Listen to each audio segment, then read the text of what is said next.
Ora viva! Entramos no novo episódio do podcast assinado por Miguel Sousa Tavares, que esta semana tem como ponto de partida o título do artigo no Expresso As Coisas Importantes. E são verdadeiramente importantes. Já vamos perceber de que estamos a falar.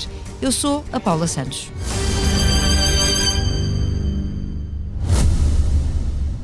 O Expresso faz 50 anos. Celebre connosco e torne-se assinante em expresso.pt. Olá, Miguel. Olá, Paula. Nesta conversa do podcast Miguel Sousa Tavares de Viva Voz, falamos daquilo que estava à vista de todos há algum tempo, a falta de água e, consequentemente, a seca no país. Começamos então pelo retrato de um Algarve que conhece bem e que no verão triplica de população. Este ano promete ser pior que o anterior, não é, Miguel? É, sobretudo do lado do Barlavento ao Carvio, cujas duas barragens já no ano passado não serviram para a agricultura, foram só para consumo, e este ano repete-se a cena numa situação dramática, o que não impede, todavia, que se continuem as plantações de abacates, que é uma planta altamente consumidora de água, continuam os laranjais intensivos e continuam os campos de golfe regados com água que vem dos furos ou vem das barragens a montante mais distantes. É uma situação verdadeiramente absurda. Fala-se em centrais de dessalinização, mas elas nunca mais avançam. Eu vou só dar um exemplo. A ilha de Fernando de Noronha, no Brasil, que não tem nenhuma fonte de água potável e que até aqui tinha apenas uma barragem que recolhia a água da chuva quando chovia, e chovia pouco, porque aquilo é o nordeste brasileiro, acaba de inaugurar uma central de dessalinização que saiu barata, ficou pronta num ano e abastece água potável de toda a ilha. Em São Paulo, também no Brasil, onde chove muito mais do que em Portugal, quaisquer prédios que se constroem agora são obrigados, além de painéis solares, a terem um depósito subterrâneo de água que recolhe a água da chuva. E assim, quando há seca, os próprios prédios têm uma reserva de água que depois é proporcionada para o telhado, onde tem um depósito, e desse depósito é utilizada nos apartamentos. Quer dizer, isto passa-se num país onde em certas zonas chove copiosamente, e um país que tem problemas de toda a ordem, o Brasil, mas que está a pensar nisto, está muito para a frente de nós, está toda a gente para a frente de nós. Israel, que conhecemos que é um país completamente seco, há 30 anos que dessaliniza a água, há 30 anos que aproveita a água muito melhor do que nós. Nós estamos sentados à espera que chova, à espera que São Pedro faça aquilo que nós não fazemos. E à espera de alguns apoios políticos, nomeadamente sustentados até em subsídios através dos mecanismos europeus para resolver este problema, mas basicamente não muito mais do que isto. Falta aqui uma estratégia e resolver uma questão estrutural bastante importante.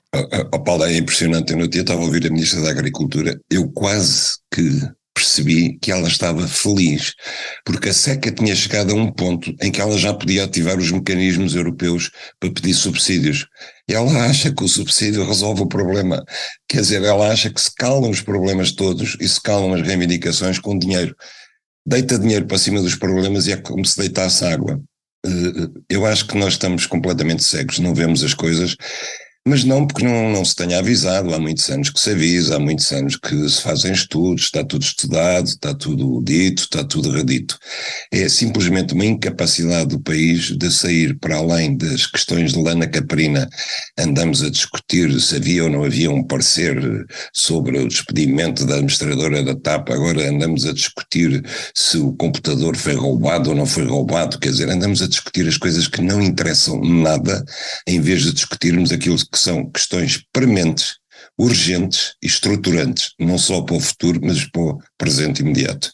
E sobre esse tema e essa falta de discussão, o Miguel distribui críticas para o poder político, nomeadamente para a Ministra, mas também para alguns empresários agrícolas. Quer explicar? É ainda a questão dos abacates? Paulo, é muito simples. Eu ouço os empresários agrícolas, a que eu não chamo agricultores, porque eles não fazem agricultura, eles fazem indústria agrícola intensiva, e eu ouço constantemente a exigirem água, como se o governo tivesse que inventar água que não existe. E então a equação está toda errada. Nós não temos que dar água para a agricultura que eles fazem ou querem fazer. Eles é que têm que fazer a agricultura que pode ser feita com a água disponível. E enquanto não tivermos mais água, não vale a pena estarem com projetos de fazer transvases do norte para o sul, não vale a pena estarem com ideias de fazerem novos alquevas, não vale a pena estarem a inventar água onde ela não existe. Sim, temos que fazer centrais dessalinizadoras, mas a questão principal é poupar água e não continuar a fazer projetos megalómanos que consomem água que nós não temos. E, portanto, não vale a pena exigir continuar a fazer e a subsidiar uma agricultura das estufas de frutos vermelhos para o pequeno almoço dos alemães, dos abacates, dos olivais superintensivos, agora dos amendoais superintensivos que estão também a ocupar todo o Alentejo e a Beira Baixa. Não vale a pena estar a fazer essa agricultura porque nós não temos disponibilidade de água para essa agricultura, não vale a pena. Quer dizer, e aqui é o poder político que se tem que impor e tem que começar a dizer não, não e não, acabou. E para isso falta alguém que possa ser uma espécie de timoneiro na defesa desta importante causa ambiental e agrícola. O Miguel deixa de alguma maneira o conselho ao Presidente da República. Bom, primeiro que tudo, eu acho, e desde há muito tempo, que a pasta da agricultura tem que ser fundida com a pasta do ambiente, porque as duas estão intimamente ligadas, e viu-se já anteriormente, com o anterior Ministro do Ambiente, como ele funcionava completamente divorciado da pasta da agricultura, o que servia para cada um mandar responsabilidades para cima do outro, e a cena continua. Em relação ao Presidente da República, que fala de tantas coisas tão triviais e que não lhe cabem falar, o que eu digo é que ele, uma das funções indiscutíveis dele é velar pela manutenção da soberania e da independência nacionais. E isso passa pela preservação dos recursos naturais do país dos quais depende a sua independência nacional. A água é apenas um deles, a energia é outro, a preservação da paisagem e da cultura é outro, e ele devia se concentrar nisso porque isso é o que verdadeiramente interessa. Interessa para mantermos a nossa capacidade de sobrevivência no imediato e no futuro e a nossa identidade cultural como país, a soberania nacional. Enquanto esta discussão se torna cada vez mais urgente, o país continua a olhar com atenção para aquilo que já referiu há pouco, a Comissão Parlamentar de Inquérito da TAP. Esta semana, na sua crónica, detém-se na audição de Diogo Lacerda Machado, que fez declarações que, na sua opinião, mereciam aprofundamento. O Miguel continua crítico do rumo que os trabalhos estão a levar. Eu continuo porque Diogo Lacerda Machado, e não foi o único, fez declarações que explicam muito do que, quer dizer, do ponto de vista dele. Eu não estou a dizer que subscrevo o ponto de vista dele, mas estou a ver que ele merecia ser debatido. Por exemplo, nós ouvimos durante anos dizer que uma das coisas que justificava os prejuízos crónicos da TAP era a empresa de manutenção do Brasil, e ele explicou que se Fernando Pinto não tem comprado essa empresa, não tinha conseguido que a TAP tivesse as facilidades que teve para ser a maior operadora europeia no espaço aéreo do Brasil. Foi uma contrapartida que os brasileiros exigiram, portanto. E, de facto, a VEM, que era essa empresa, durante anos, Fernando Pinto tinha a esperança que a Força Aérea Brasileira utilizasse essa empresa, que não utilizou. Esse foi o primeiro revés. E depois a empresa tinha sobrelotação de pessoal, e durante muito tempo nós tentámos despedir esse pessoal. Não foi possível porque esbarrámos numa espécie de contrapartida política que o Brasil, no fundo, insinuou, que foi: se vocês fecham a VEM ou se despedem metade do pessoal como querem, atenção, porque nós não vamos continuar a dar licenças para que a TAP voe para 10 ou 12 destinos do Brasil, como voa atualmente, e que é a salvação da TAP. E, portanto, este ponto de vista, que nunca tinha sido dito tão claramente, merecia ter sido discutido, porque dele vai depender também as condições de venda da TAP e vai depender o futuro da TAP. Também, por exemplo, Humberto Pedrosa esteve lá, explicou os negócios que David Newman tinha feito, explicou que eles foram bons para a TAP, disse que, em sua opinião, este não era o melhor momento para privatizar a TAP, e estas são as questões que interessam e que finalmente esta semana houve quem lá fosse e começasse a falar delas. Mas o foco dos membros da Comissão Parlamentar de Inquérito e o foco da própria empresa continua com, passa a expressão, com as galambadas. As galambadas é aquilo que mais interessa discutir aparentemente, e é aquilo onde está o foco. E isso verdadeiramente não é aquilo. Por exemplo, Paula, quando nós falamos do novo aeroporto de Lisboa, é fundamental em minha opinião, saber qual é o destino da TAP.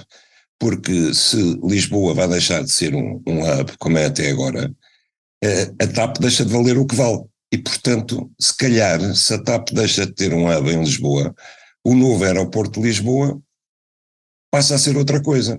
E temos que ponderar se então vale a pena ou não vale a pena fazer um grande aeroporto de raiz ou não.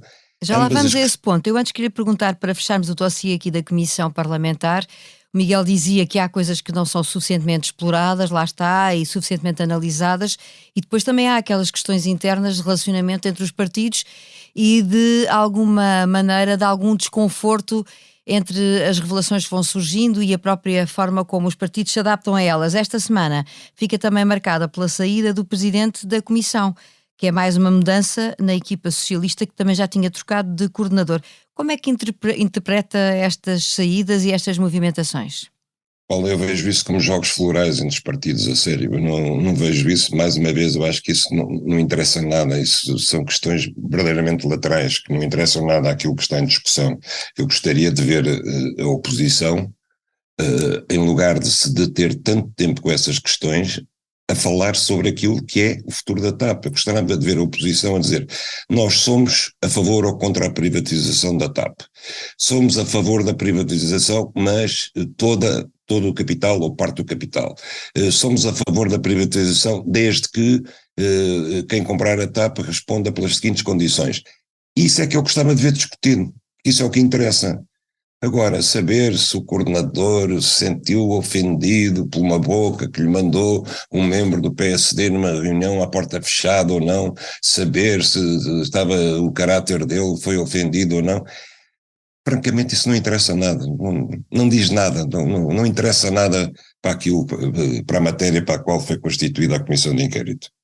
Façamos então agora essa breve paragem no apiadeiro do futuro aeroporto de Lisboa. Já se fechou, sabemos, uma lista mais restrita de possíveis cenários e falta nesta altura fazer então a tal discussão de que o Miguel falava para se perceber, até em função daquilo que vai acontecer à TAP, o que é que poderá acontecer ao aeroporto.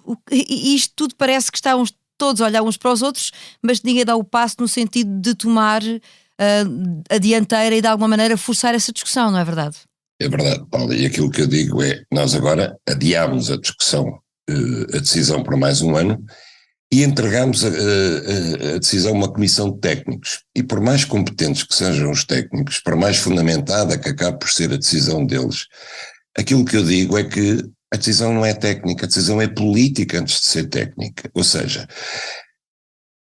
quem tem conduzido até agora esta discussão são os empresários da hotelaria e do turismo. Eles é que dizem que o aeroporto da Portela está esgotado e que precisam de um aeroporto que seja capaz de albergar num futuro não muito distante 50 milhões, 80 ou 100 milhões de passageiros, de turistas.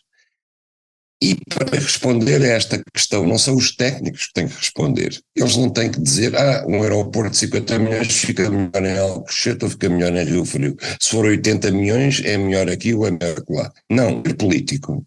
E, nomeadamente, o Presidente da Câmara de Lisboa tem uma palavra a dizer no sentido de esclarecer se Lisboa quer receber 50 milhões de turistas, ou 80. Se esse é o futuro da cidade e se esse é o futuro do país. Se nós vamos continuar tendo como modelo de desenvolvimento económico dominante ou praticamente único o turismo de massas, ou não. Porque se essa é a aposta, então eu acho que é uma aposta trágica.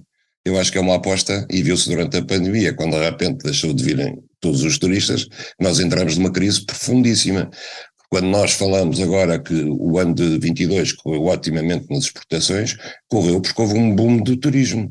Nós não estamos a exportar matérias-primas transformadas, não estamos a exportar outros serviços, nós estamos basicamente a exportar turismo. E, portanto, eu pergunto, Lisboa, que atualmente já recebe o aeroporto da Portela 26 milhões de turistas, aguenta o dobro disso? A cidade aguenta o dobro? Os lisboetas querem viver com 50 milhões de turistas? Eu já acho que Lisboa está insuportável. O turismo subtraiu aos habitantes de Lisboa a parte melhor da cidade, a parte antiga da cidade, criou o problema habitacional que nós conhecemos, tornou a cidade quase invivível, e eu pergunto, querem o dobro? Queremos receber o dobro de turistas? E o país quer receber essa aposta. Portanto, aqui está uma decisão política. Essa decisão não pode ser tomada pelos industriais da hotelaria e turismo, que são parte interessada. Essa discussão cabe a todos os portugueses e a decisão tem que ser política antes de ser técnica. E é com essa dúvida que seguimos para a próxima paragem, onde encontramos o improviso. O Conselho de Ministros aprovou alterações à lei do tabaco, equiparando cigarros eletrónicos ao tabaco normal e criando restrições à venda e consumo, com o Ministro da Saúde a sublinhar que é preciso ir mais longe. Miguel, imagino que não concorde com estas medidas. O que lhe pergunto é se acha que de alguma forma estarão, nos planos do Governo, estaremos a salvaguardar a saúde. Bom, esta medida é promovida pela Secretaria de Estado e Promoção da Saúde, que era uma coisa que Secretaria de Estado, cuja existência eu desconhecia. Obviamente eu sou parte interessada enquanto fumador, mas deixa-me dizer uma coisa, Paula. Já há muitos anos que o Congresso dos Estados Unidos, por exemplo, quando nomeou uma comissão para estudar a proibição do fumo nos aviões, portanto já foi há muitos anos, e a conclusão final era que as medidas contra o tabagismo já não visavam a proteção da saúde pública, mas constituiu uma verdadeira punição da sociedade sobre os fumadores, uma espécie de castigo. E nós estamos perante isso, perante aquilo que eu chamo o fascismo higiênico, que é uma coisa perigosa, porque a democracia não é apenas o direito que as maiorias têm de governar as minorias, é também o dever que as maiorias têm de proteger os direitos das minorias naquilo que são valores ou hábitos com os quais a maioria não concorda, mas que, não ofendendo os direitos da maioria, devem ser tolerados. Isso é que caracteriza uma democracia. Ora, é muito fácil proibir tudo aquilo com que não se concorda e com que a maioria não concorda. As touradas, a caça, o tabaco, isto e aquilo. É fácil, não custa nada ao Estado. Das medidas que o Estado mais gosta de fazer é proibir e taxar impostos. É das coisas mais fáceis para o Estado. Isto é popular, porque a maioria das pessoas não fuma. Decretar, por exemplo, que não se pode fumar à porta de um hospital ou à porta de um restaurante, onde os fumadores já estão numa posição de inferioridade, de humilhação, de cidadania de terceira categoria, não faz qualquer espécie de sentido se a gente pensar que estão na via pública. Qualquer automóvel que passe movido a hidrocarboneto, a gasóleo ou a gasolina, vai poluir mais do que 100 fumadores que estejam naquela rua, e portanto é apenas uma hipocrisia. É de facto ceder àquilo que é moda, é punir os fumadores e tentar passar, por exemplo, aos concessionários das praias o direito de decidirem se podem ou não fumar na praia. A meu ver, é uma medida até inconstitucional. Deixe-me dizer que eu estaria inteiramente de acordo, por exemplo, que fossem multados aqueles que deixam as beatas na areia, que eu acho uma coisa lastimável, mas beatas ou lixo ou qualquer outra coisa. Eu levo sempre o meu cinzeiro dentro do saco de praia. Agora, proibir, dar aos concessionários o direito de estabelecer que não se pode fumar num espaço que é do domínio público, que é um espaço público, do domínio público, estabelecer regras. Hoje não podem fumar, amanhã não podem, por exemplo, consumir bebidas alcoólicas ou alimentos que trouxeram de casa, não podem jogar às cartas, não podem fazer isto ou aquilo. Eu acho que é inconstitucional. Porque um concessionário de praia tem direitos que a lei lhe confere, mas entre esses direitos não está a faculdade de estabelecer leis para reger o domínio público marítimo. E, portanto, eu acho que estamos perante uma medida demagógica, daquelas que o Governo faz para distrair as atenções, e é extraordinário que, havendo uma Secretaria para a Promoção da Saúde Pública, no momento em que o Serviço Nacional de Saúde falha por todos os lados, a medida mais emblemática que se lembra de tomar é voltar a perseguir os fumadores. Enfim. E é com este tema, dizia eu, que chega ao fim este episódio do podcast Miguel Sousa Tavares de Viva Voz. Falamos das coisas importantes e tivemos o apoio do João Luís Amorim na sonoplastia. Regressamos na próxima semana, já sabe, a opinião à sexta-feira.